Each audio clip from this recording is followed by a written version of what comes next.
तुम्हारी सीवी देखी थी मैंने, बहुत अच्छी कंपनीज को छोड़ा तुमने हमें ज्वाइन करने के लिए। हाँ, बस ऐसे ही कुछ है। हमें ही क्यों ज्वाइन किया?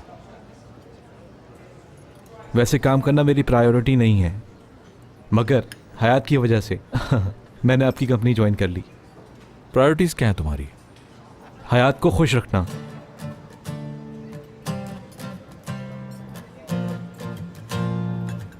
इस्तांबुल उसी की वजह से आए हो? हाँ, मैं इस्तांबुल में हयात का जवाब लेने ही आया हूँ।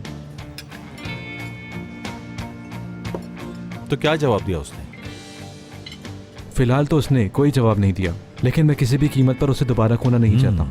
तो इस्तांबुल उस वक्त छोड़ोगे जब तुम्हारा कोई दिल तोड़ेगा? हाँ, मुझे यकीन है ऐसा कुछ नहीं होगा। हयात मेरा दिल नहीं तोड़ेगी।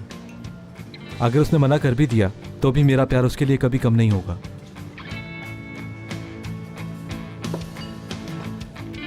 चलो हम दोनों में कोई तो चीज कॉमन है। मतलब हम जिसे चाहते हैं उसकी बहुत केयर करते हैं।